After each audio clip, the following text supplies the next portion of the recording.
Est-ce que ton éducation t'a plutôt appris à voir tes forces ou plutôt appris à regarder ce qui te manque encore pour t'améliorer? Le fameux «oui, mais» si c'est le second point, reste avec moi.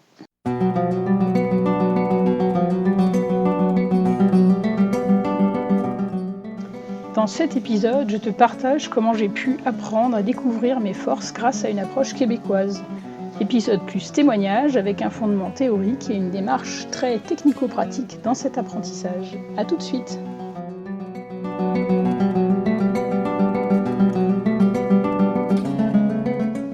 Bienvenue à toi dans ce nouvel épisode du podcast Plus de vie, un podcast par des femmes pour des femmes. Plus de vie, c'est une thématique par mois, déclinée à travers des interviews, des partages, des réflexions et des méditations. Et c'est pour toi, femme qui cherche à être toujours plus vivante et incarnée. Buen camino!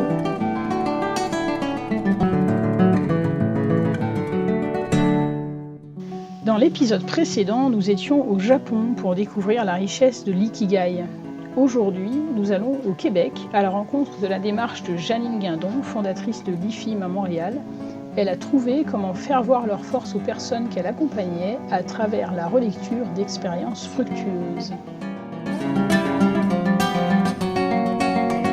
Si tu aimes marcher et veux expérimenter du coaching, je te propose une journée de rando coaching par mois. Ça se passe à Bernay, en Normandie, accessible en train depuis Paris, le dernier samedi de chaque mois.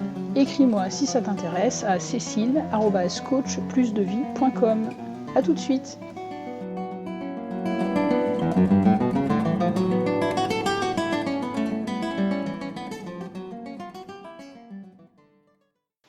Si on te demande dans une conversation ce que tu aimes de toi, quels sont tes dons, est-ce que ta réponse vient facilement, spontanément, sans aucune gêne? Il est probable que non. Selon ta culture, ton histoire, ton éducation, il n'est pas toujours sûr que tu aies appris à voir tes forces et à les nommer. Et si tu as été abusé, alors il est certain que ça a entamé sérieusement ton estime de toi-même et que cet exercice est encore plus difficile. J'interviens à l'université auprès d'étudiants en 3e année de licence pour les aider à faire CV, lettre de motivation et entretien d'embauche. Comme la plupart n'ont pas d'expérience professionnelle, c'est comme si à 20 ans, ils n'avaient rien vécu de leur vie. C'est vraiment un défi pour eux de voir leurs forces, leurs capacités. Et je fais un exercice que je propose souvent à mes clients qui sont un peu en interrogation aussi sur leur projet professionnel, de faire un tableau avec 3 colonnes. D'abord expérience, deuxième colonne apprentissage, troisième colonne compétences. Pour montrer que même en étant en famille, par exemple si on est l'aîné, on s'occupe des plus jeunes. On a une expérience de s'occuper d'enfants, par exemple, et on a appris à les écouter, à parler avec leur manière pour qu'ils puissent comprendre, par exemple, et développer des compétences peut-être d'empathie ou d'attention à l'autre, de manière de communiquer avec des plus jeunes, par exemple. Cet exercice est très riche et il permet de se connecter aussi à toute son expérience qui n'est pas que professionnelle, par exemple. Souvent, ça défait un petit peu le je ne sais rien faire, je n'ai pas beaucoup d'expérience. Et en fait, nous avons tous des expériences, quel que soit notre âge, même un enfant. Je me souviens d'une femme que j'avais accompagnée qui avait une expérience, mais d'une grande richesse et diversité. Entre autres, elle avait aussi bien géré une ferme que... elle était greffière et puis avait aussi appris et enseigné le chinois à Taïwan, entre autres, quoi. Donc des expériences très diverses. Et tant qu'on ne le voit pas, on peut avoir l'impression qu'en fait on ne sait rien faire. Et donc c'est important de se connecter à soi. Souvent les autres voient plus que nous ce que nous sommes capables de faire. Et souvent nous voyons plus facilement les forces des autres. Ah, il est ceci, elle est cela, elle sait faire ceci, il sait faire cela. Et parfois, un exercice que je demande aussi, c'est que les personnes demandent à leurs proches qu'est-ce qu'ils apprécient chez nous. Donc demandez à vos proches, demandez à vos amis, à votre femme, à vos enfants, qu'est-ce qu'ils apprécient chez vous. C'est pareil, c'est pas quelque chose de très spontané, mais c'est très riche souvent, c'est l'occasion d'un partage et ça touche les personnes. Donc ça peut être une bonne étape pour toi. C'est un exemple qui peut t'aider.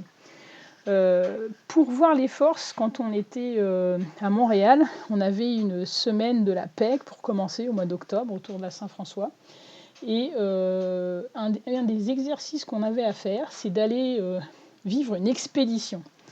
Hein, c'est quoi, c'est une expédition? On ne partait pas au pôle Nord ou au fin fond de la savane. Non, c'était aller partir par deux et aller dans un supermarché, sur une place où on savait qu'il allait y avoir du monde, voilà, à une bouche de métro, et d'observer en fait les forces des personnes. Comment est-ce qu'on fait ça? Je me souviens que moi j'avais été dans un supermarché, donc je vais vous donner cet exemple-là. On ne va jamais dans un supermarché pour voir les forces des personnes, on y va pour faire des achats, n'est-ce pas? Alors, qu'est-ce que nous avons pu voir comme force? Par exemple, on voit ce couple qui, en train de faire son achat, se concerte pour savoir s'il préfère acheter telle ou telle affaire. On voit ce grand jeune homme qui aide la femme petite qui n'arrive pas à atteindre ce qui est en haut du rayon. On voit ces personnes qui laissent passer cette mère de famille avec son gros chariot et ses 3 enfants en bas âge, lui font passage pour permettre de passer tranquillement. Donc on voyait plein de choses du quotidien qui paraissent anodines, mais le fait de décider de voir les forces, eh bien, c'est comme tout le reste. Je reviens à la fameuse phrase de Tony Robbins que j'aime beaucoup, where focus goes, energy flows. Où va ton attention, c'est là que va ton énergie. Le fait de décider de voir les forces, guess what, on les voit. Voilà.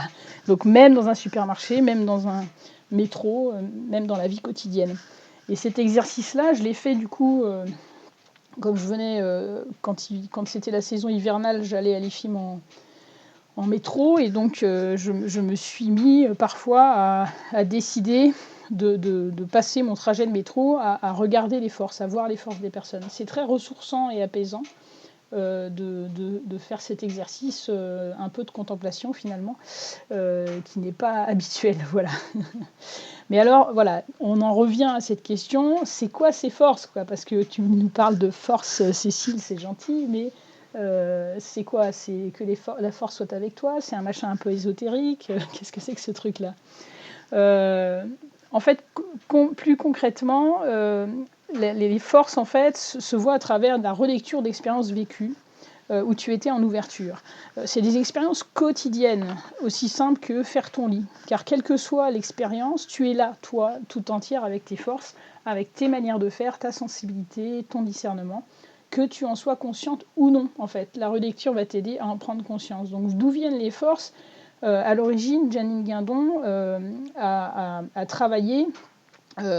en fait, elle était formée et elle n'était pas d'accord avec la vision de Freud sur la personne humaine, qu'elle trouvait assez négative. Elle était chrétienne, et donc pour elle, ce qui est la première vérité vraie sur l'humanité, c'était le regard de Dieu qui était il vit que cela était bon. Et même pour l'humanité, il vit que cela était très bon. Et donc il y avait quelque chose un regard fondamentalement positif, et donc elle a été chercher dans ce qu'elle pouvait trouver à son époque, différentes psychologues, psychiatres ou chercheurs qui parlaient autrement que Freud de la personne humaine. Et un des chercheurs qui l'a beaucoup marqué, c'est Erik Erikson, qui est d'origine allemande et qui après s'est enfui aux États-Unis, et qui a, lui, formalisé les 5 forces psychologiques, avec la force synthèse de l'amour. Donc, qu'est-ce que sont ces 5 forces psychologiques? Erik Erikson en nommait 5 plus une. Donc d'abord la poursuite des buts, la compétence, l'espérance, le vouloir, la fidélité, et puis la force synthèse, la force de l'amour. Alors Janine Guindon a trouvé ça vraiment intéressant comme démarche, mais elle a demandé à Erik Erikson, ok, c'est bien, vous nommez ces forces, je trouve ça intéressant, mais comment est-ce que vous voyez ces forces objectivement, comme scientifiquement, hein? Janine Guindon, c'était une chercheuse, Et Erik Erikson lui a dit, bah écoutez, je sais pas trop, s'il avait un peu trouvé par intuition, on va dire, ou par observation. Et donc, il va l'inviter, bah vous, cherchez-les, cherchez comment est-ce qu'on voit ses forces, ça peut être un travail intéressant. Et donc, c'est ce qu'elle va faire. Et elle va ainsi trouver ce qu'elle appelle les indices de force. Donc, elle va lier à ses forces psychologiques des indices, elle va en trouver 13, et qui correspondent un peu à des questions fondamentales qu'elle va poser lors de la relecture. Donc, elle va appeler ça les indices des forces vitales humaines. Et ces indices vont montrer que ces forces sont dans la personne. Et comment? Donc, encore une fois, en posant des questions en lien avec une expérience vécue. Concrètement, Janine a reçu la direction d'un centre pour délinquants, comme on lui demandait de fermer. En gros, c'était des gamins dont on ne sait pas quoi faire, et donc il vaut mieux fermer ce centre. Alors, c'était des délinquants surdoués, donc ils n'étaient pas, on va dire, ils se servaient de leur intelligence pour pas forcément faire des choses correctes, on va dire. Et pour elle, pareil, qui a ce regard bienveillant sur la personne humaine, c'était assez choquant qu'on estime qu'il n'y a plus rien à faire pour ces jeunes. Et donc, elle décide de ne pas se faire payer. Elle trouve des bénévoles, notamment par le réseau scout auquel elle appartenait, pour vraiment continuer. Elle ne se fait pas payer pendant plusieurs années. Et comme ça, elle maintient le centre. Du coup, on ne peut rien lui dire trop sur le fait de le fermer, puisqu'elle le fait vivre comme ça. Et en fait, elle va demander aux personnes qui travaillent avec elle, bon, me racontez pas les bêtises, pour pas dire un autre mot, que font les jeunes. Ça m'intéresse pas. Je veux que chacun d'entre vous, vous preniez un peu on va dire sous votre aile l'un ou l'autre jeune, plusieurs jeunes bien sûr, 2 ou 3, et que vous observiez ce qu'ils font de bien. C'est-à-dire, tel jeune aide tel éducateur quand il rentre les courses à ranger les commissions.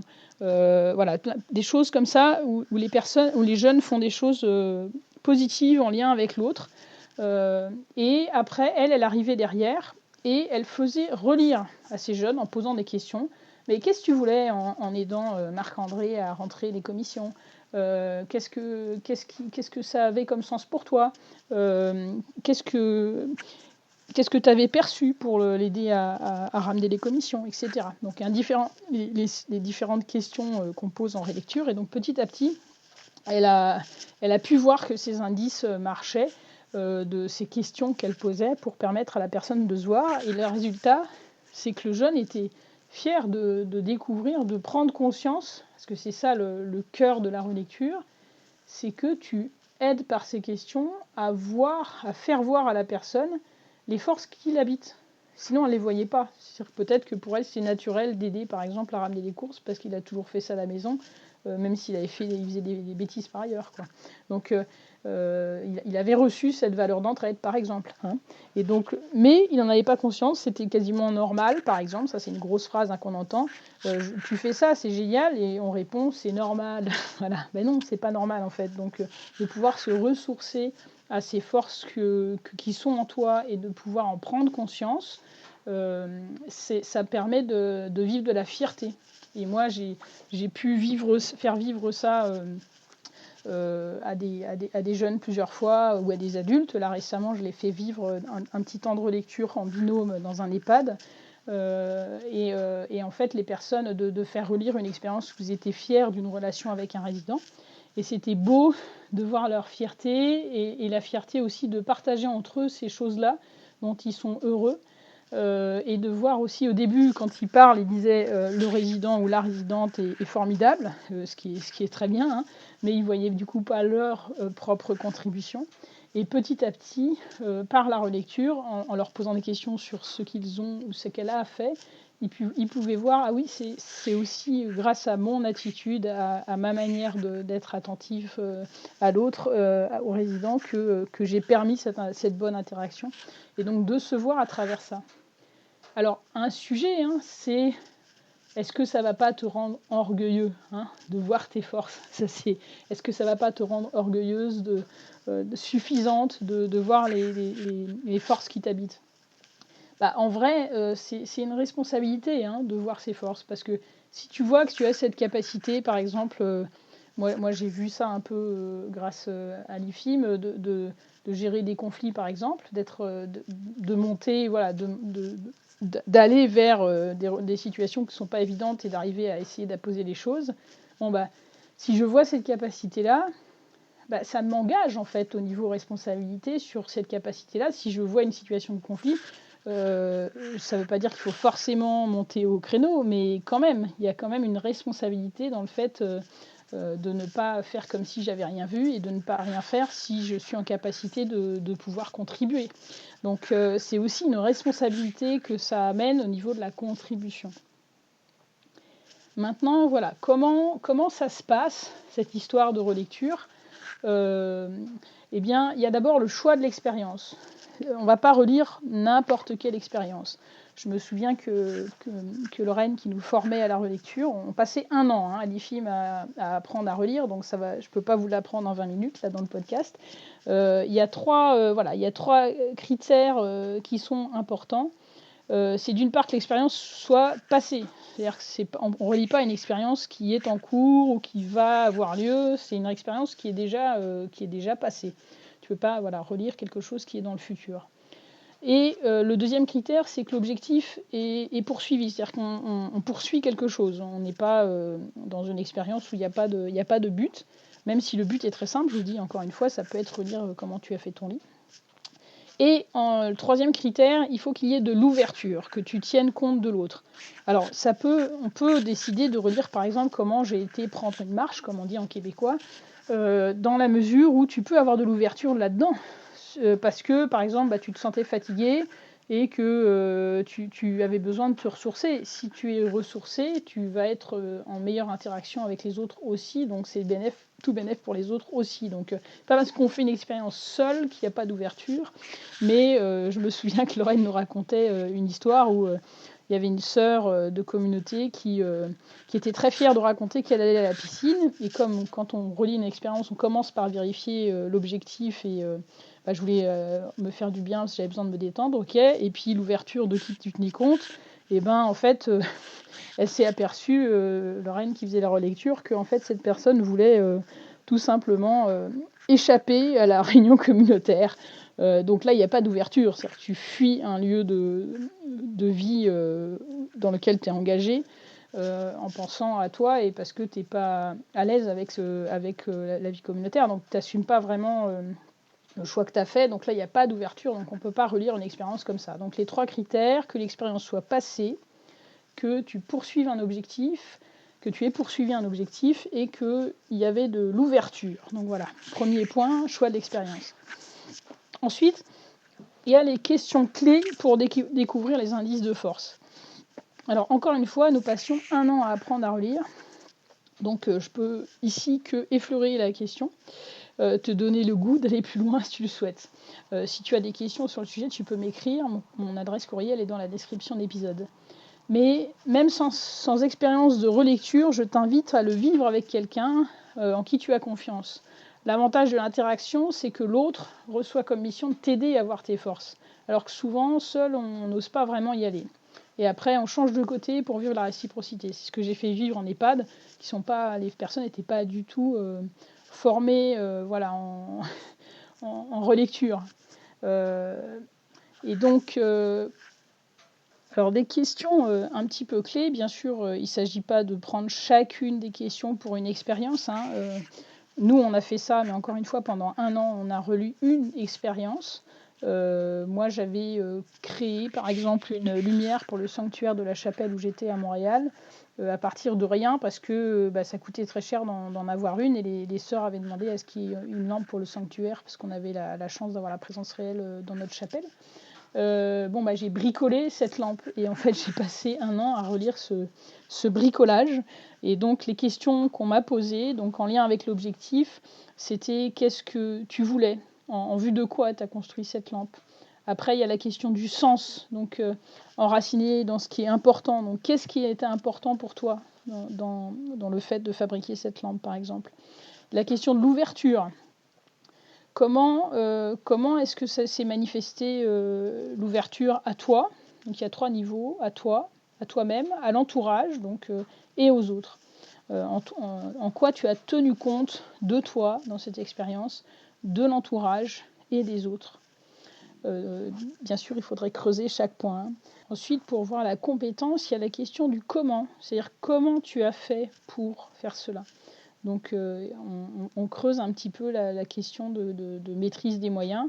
Et quand justement il y a une expérience qui se développe, une compétence qui se développe, on peut aussi aller creuser comment tu as développé cette habileté, cette compétence dans le temps. Et donc là, on peut aller assez loin quand quelqu'un maîtrise une technique.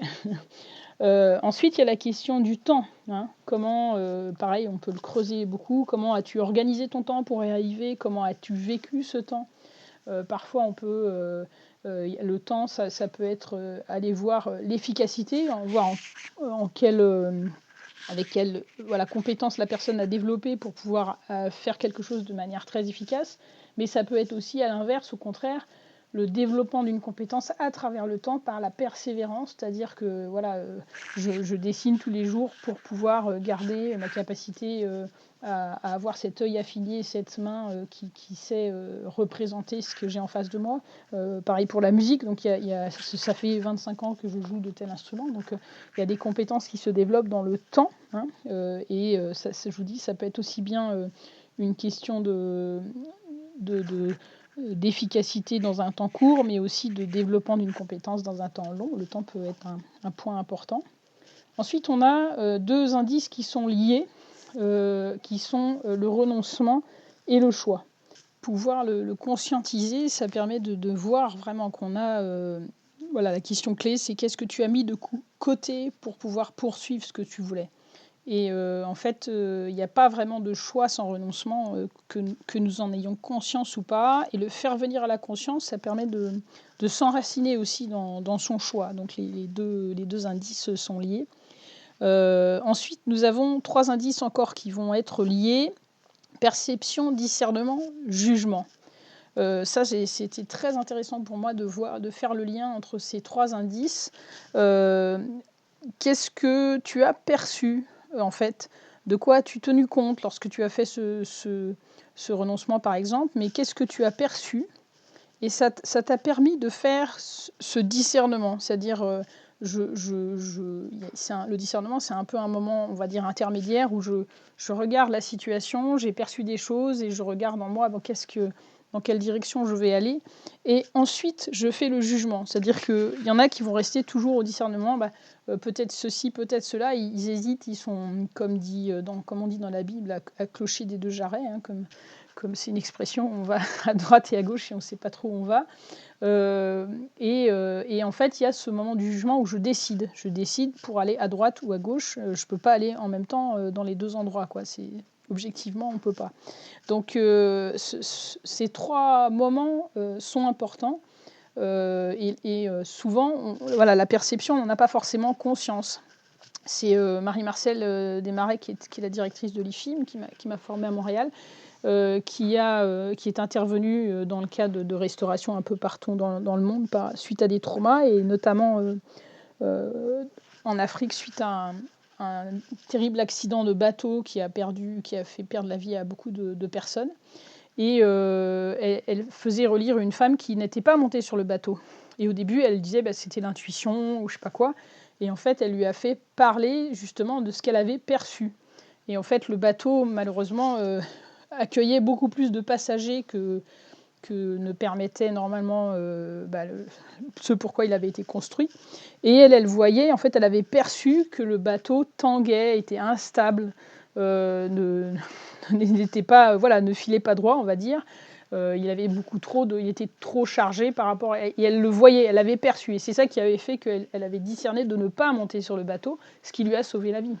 Même si elle a perdu des proches qui étaient, eux, montés sur le bateau. Donc, des fois, le discernement, on n'a pas conscience que notre attention aux perceptions est importante dans ce triptyque, ce trio de discernement.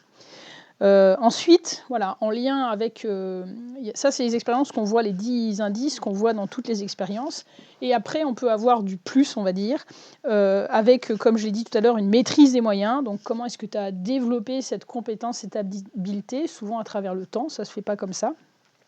Ensuite, on peut avoir des objectifs où c'est compliqué de l'atteindre. Voilà, c'est-à-dire que si, par exemple, mon objectif est de poster une lettre, écrire une lettre et la poster à la poste, bon, il y a des chances que ce soit assez facile, mais parfois, on va avoir des obstacles à laquelle il va falloir faire face et donc persévérer. Donc c'est important, ça peut être important selon l'expérience qu'on relie d'aller voir mais à quelle difficulté tu as fait face, comment tu as fait pour y faire face, qu'est-ce qui t'a permis d'aller au-delà de ces difficultés. Donc de voir la persévérance à travers l'épreuve dans l'objectif qu'on cherche à atteindre.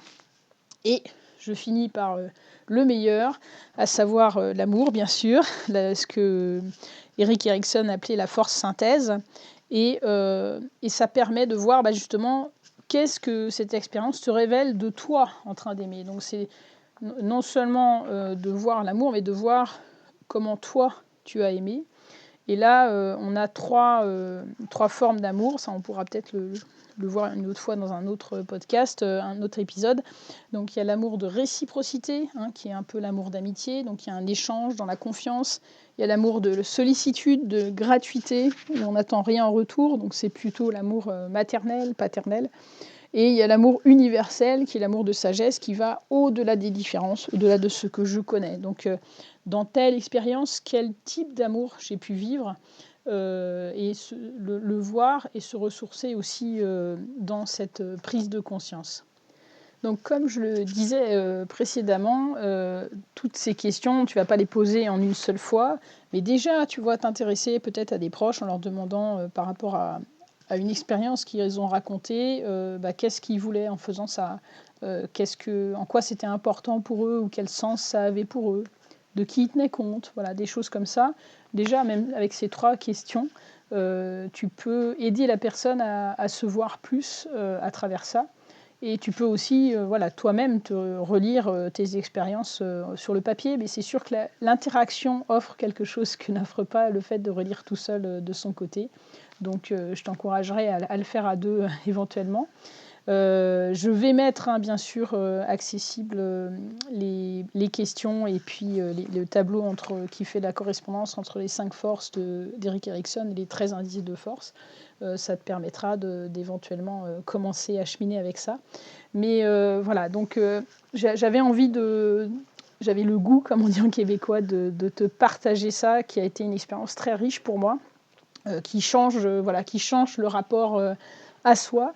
Et c'est une perspective qui était qui était vraiment forte et habituelle, on va dire. La première année, c'était vraiment le focus sur les forces, comme on disait, une expérience pour terminer que je te partage, c'est quand j'allais voir mon accompagnatrice, forcément j'arrivais avec un problème, n'est-ce pas? Parce que c'est beaucoup plus intéressant les problèmes.